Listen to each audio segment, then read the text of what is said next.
Hello, welcome to Chapter 8, How Good is the Evidence? In Humanities 140, Critical Thinking in the Modern Age. So, let's talk about facts. What is a fact? They generally are the conclusions, reasons, and assumptions people use to support their argument. And they're usually based on these ideas called facts. Now, a fact has to be verifiable. And if you can't back up that fact or verify it, then it is an assertion, which is a statement that has no evidence to back it up. So the opposite of fact is assertion. Even in a conversation, as a good critical thinker, you should verify facts. And if that person that you're arguing with or having a conversation with gets angry, defensive, or withdraws when asked for evidence, that usually means they're embarrassed that they don't have the facts to back up their assertion. Or sometimes those facts don't actually exist. There are a lot of people out there who figure they can bamboozle somebody by sounding like they know what they're talking about, when the reality is they don't. So the next question we have to ask ourselves is, how good is the evidence?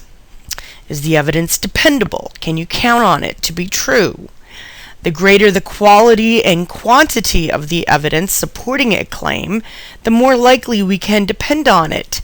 Keep in mind those two keywords, quality and quantity. That helps us decide what is a fact and what is not a fact.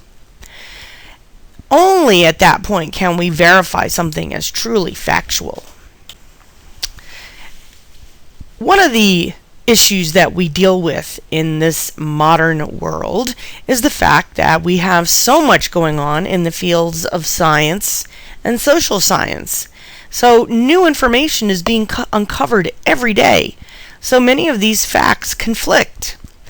So for example, there's a study that came out that says if you spank your children, that can lead to aggressive behaviors. Another study that came out said that spanking performed in a non-abusive manner can be an effective punishment. So which one is right?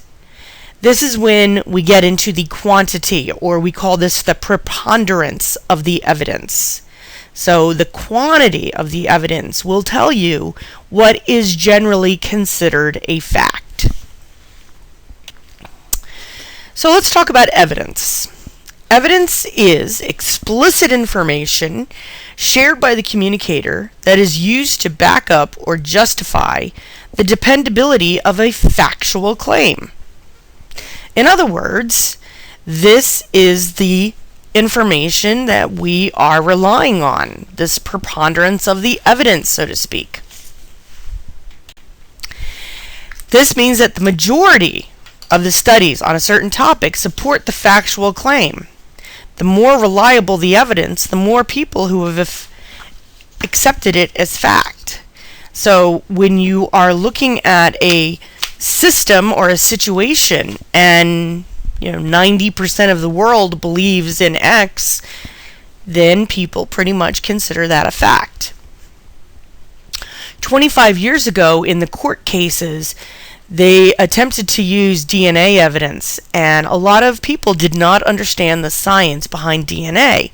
So it was not used in ways that you see it today. Nowadays, when we have DNA evidence, people accept that as 100% factual and accept it moving forward in their lives as this is how we determine who's a criminal and who's not.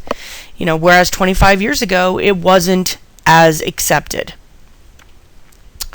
So when we are looking at evidence, we have to ask these questions to find out about the facts. What kind of evidence is it? Well, how good is the evidence? What is the proof? Where is this evidence located? Do a preponderance or quantity of sources believe the fact to be true? And is this fact common knowledge? So we have to ask these questions about facts in order to identify if they are valid or verifiable facts.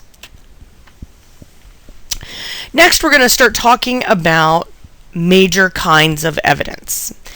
And this little comic here on the right-hand side is one of my faves. Experts say kids should do their own homework. Kids say experts have way too much time on their hands. So, expert opinion is something we're going to talk about in a lot more detail in a few minutes. So let's start off with a discussion of the word intuition. This is a thing that one knows or considers likely from an instinctive feeling rather than a conscious reasoning.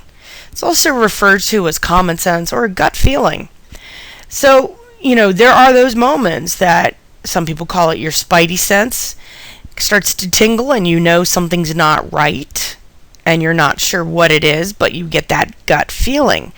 And, the reality is that a lot of us rely on our gut feeling because it has proven to us in the past that it is, in fact, very effective.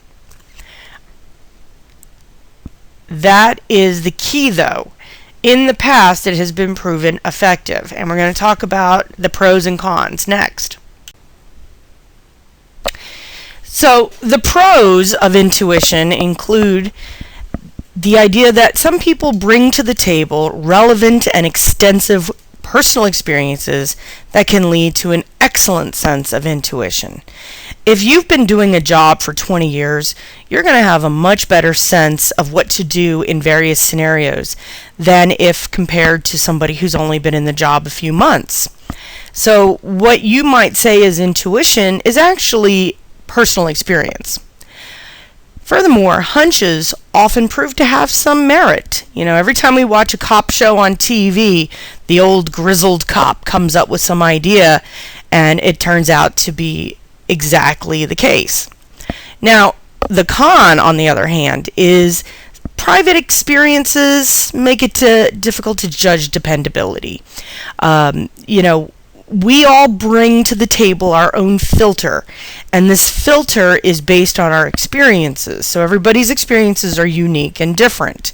However, are they positive or negative experiences? Somebody who's telling you to beat your children because they were beat as a child may not be looking at it from the proper perspective. Additionally, it could reflect a very strong bias, and this bias is essentially prejudice. And additionally, intuition requires you to ignore relevant evidence, and that's just not going to be beneficial for anyone involved.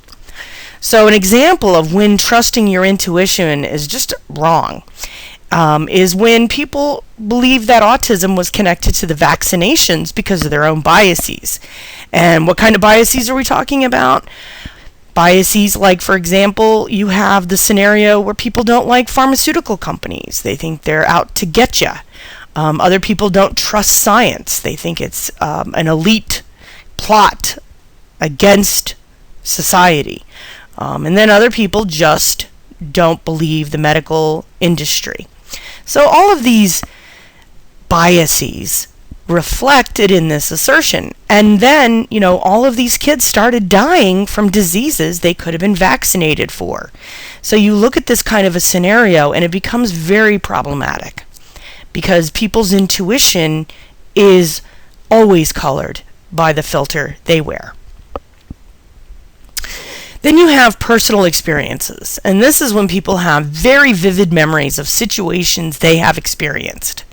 This leads some people to make generalizations about situations, which assume that all the elements of a particular situation is exactly the same as the person's situation's element. As an example, think about, your friend comes to you and says, I think my love muffin is cheating on me.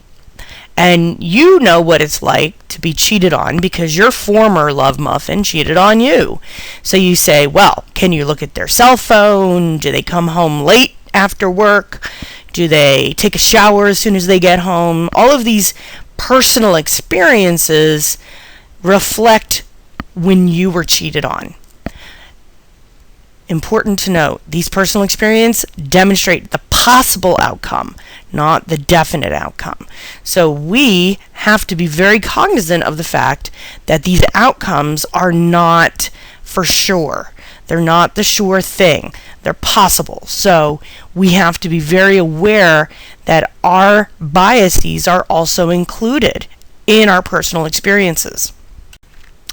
Then we have case studies. A case study is a description of or a story about one or several situations to support a conclusion.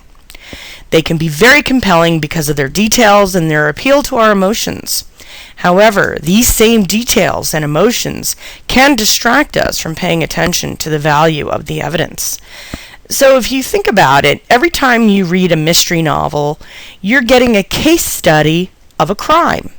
And all of the information that's being handed to you should allow you to determine who the killer is. And oftentimes you do, and sometimes you don't, depending on the quality of the book. So consequently, we have to be able to validate and verify the information in the case study, and that's when it can get difficult. So case studies can demonstrate the possibilities, much like personal experiences, but they're not definites. They can also put a human face on statistics, and they can make it easier to relate to and visualize these situations.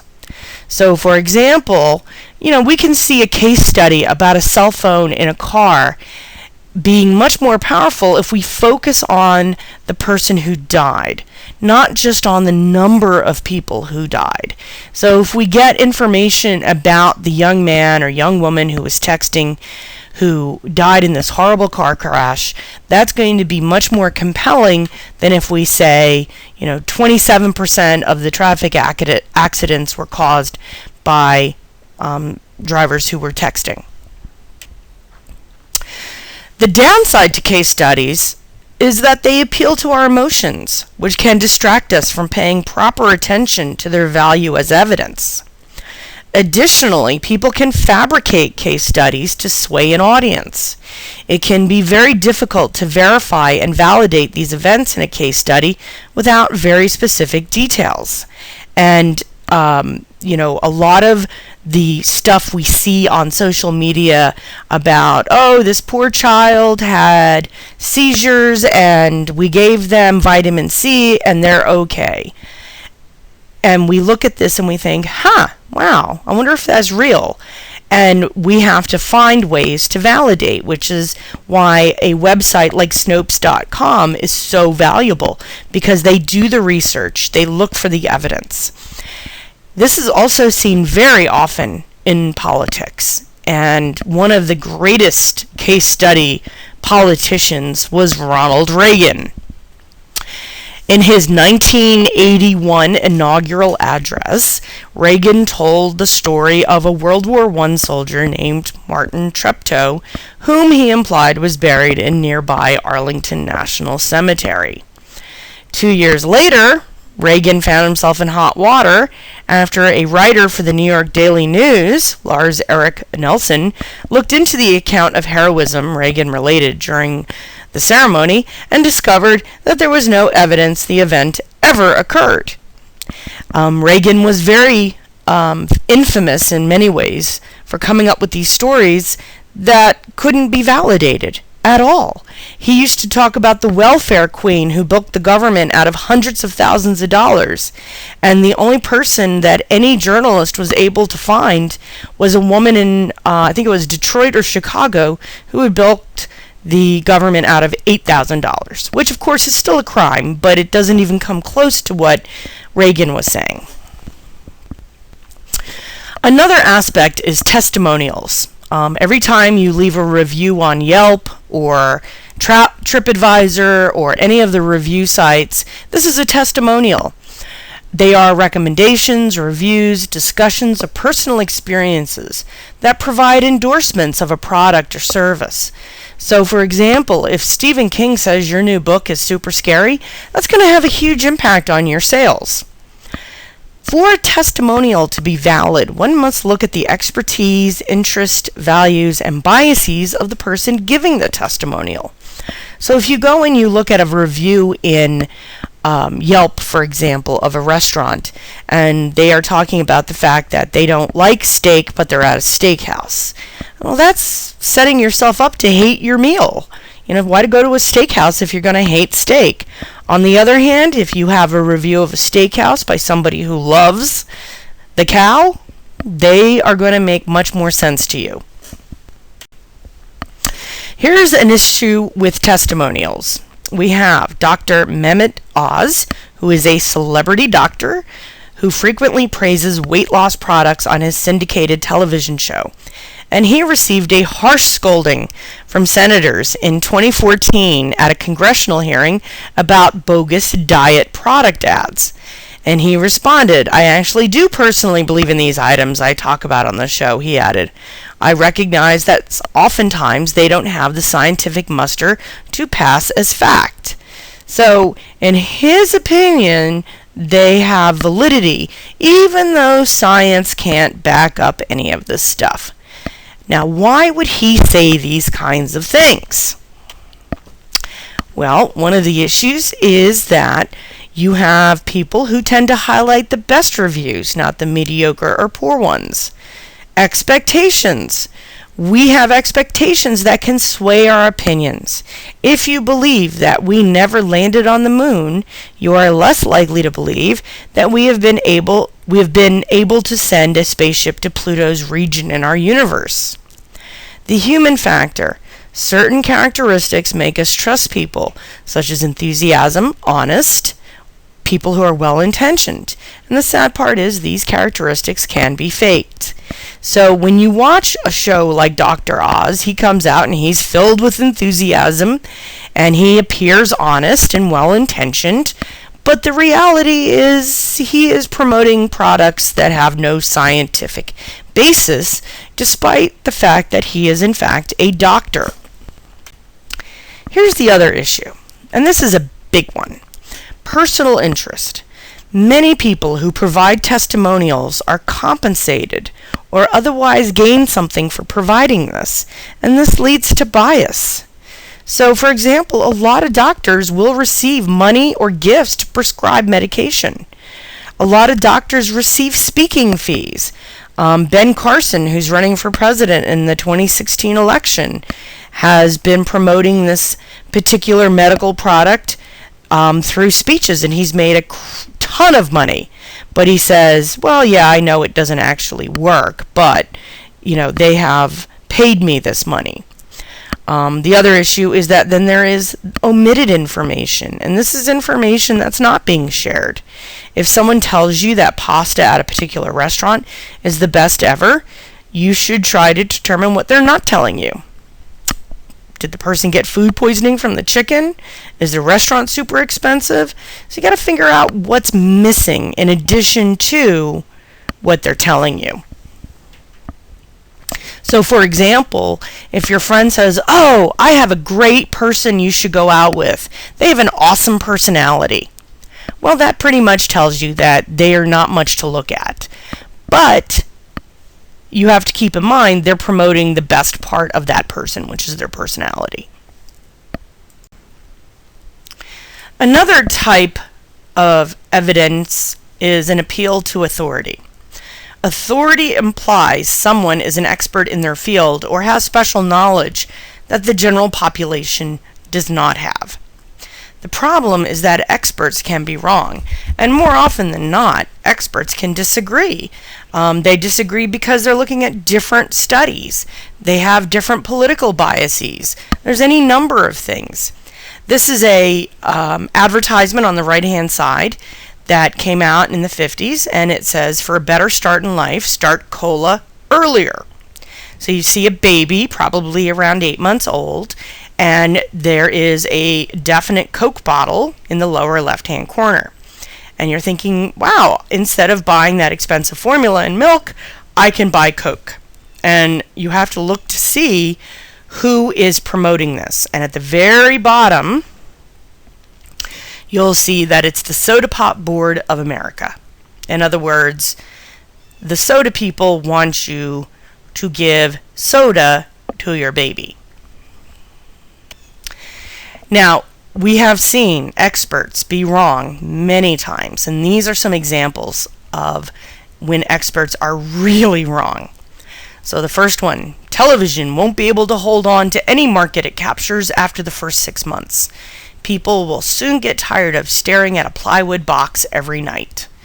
And that was a quote from Darryl Zanuck, head of 20th Century Fox in 1946. And one could definitely say he was totally wrong. And the next one, this telephone has too many shortcomings to be seriously considered as a means of communication. This is an internal memo in 1876 by Western Union, the telegram company.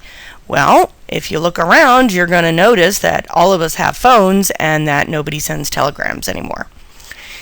Third one, this is more recent. Apple's erratic performance has given it the reputation on Wall Street of a stock a long-term investor would probably avoid. And that was in Fortune magazine in 1996. This is before the iPhone, the iPod, the iPad, the everything. This is a quote that is not even 20 years old at this point and yet is completely wrong. Then the last one, the horse is here to stay, but the automobile is only a novelty, a fad. The president of the Michigan Savings Bank advising Henry Ford's lawyer, Horace Rackham, not to invest in the Ford Motor Company in 1903. And clearly history has demonstrated that the car has serious staying power. So if you think about TV, telephone, and the car, you can pretty much see that people are often resistant to change more than anything else. So when we try and validate the authority of an expert, we have to ask these questions. How much expertise, training, or special knowledge does that person have about the subject? Has this person studied this subject extensively?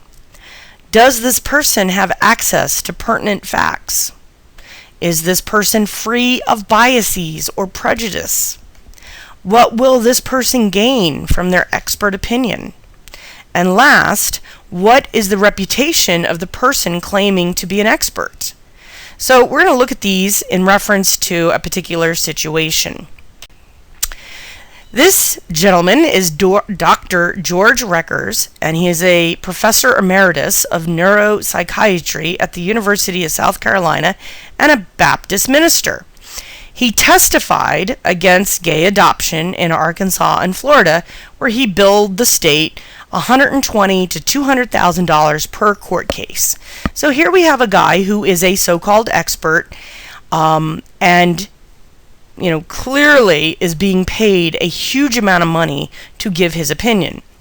He testified that gay men and women, as well as Native Americans, are not fit to be foster parents or adoptive parents. And the reason he gave was that it would be too stressful on the child. For Native Americans, he noted that since alcoholism is so prevalent, that it would also be equally stressful for the child. So, in a sense, what you're looking at is a guy who is saying that, a loving couple cannot foster or adopt a child because it would be stressful for the child. Because straight parents never cause stress to their kids. Well, in 2010, Reckers was caught returning from a 10-day trip to Europe with a male escort he found on rentboy.com, a gay escort site. Reckers claimed he hired the young man only because recent surgery means he couldn't lift the luggage. The young man who he hired indicated he was hired for nude massages. And right there on the right-hand side, you'll see the young man and his advertising photograph. And then there's a picture taken by a local newspaper of Mr. Reckers actually managing the luggage. So clearly this man's expert opinion had a big pile of self-loathing bias. And as a consequence, the Arkansas and Florida courts had to go back and look at the cases that he was involved with because it definitely shows a conflict of interest here. Finally, we have to look at the academic experts. Academic experts engage in research at colleges and universities. And this kind of research has a system that enhances the reliability of their data. Research studies must be publicly verifiable. In other words, they have to be published so that anybody can look at it. Number 2, they have to be conducted using scientific method, meaning there's a very, very strict process and procedure to follow when conducting research. And third, the document or the research has to be reviewed by the author's peers before publication. So nobody can just put their information up on the internet and say, oh, look at me, I know what I'm doing. Rather, they have to go through a process to get it published where it's reviewed by their peers. So when you see something published by a university, you can almost validate that as being a valid source. But again, you're going to have people with biases and prejudice that oftentimes makes the research questionable. So, at the end of the day, you need to question everything, and you validate as much as you can, and then when you can no longer validate something, you either accept it personally as a fact or not. Okay, so that's the end of this lecture. If you have any questions, please email or text message me, and I hope you have a fantastic day. Thank you.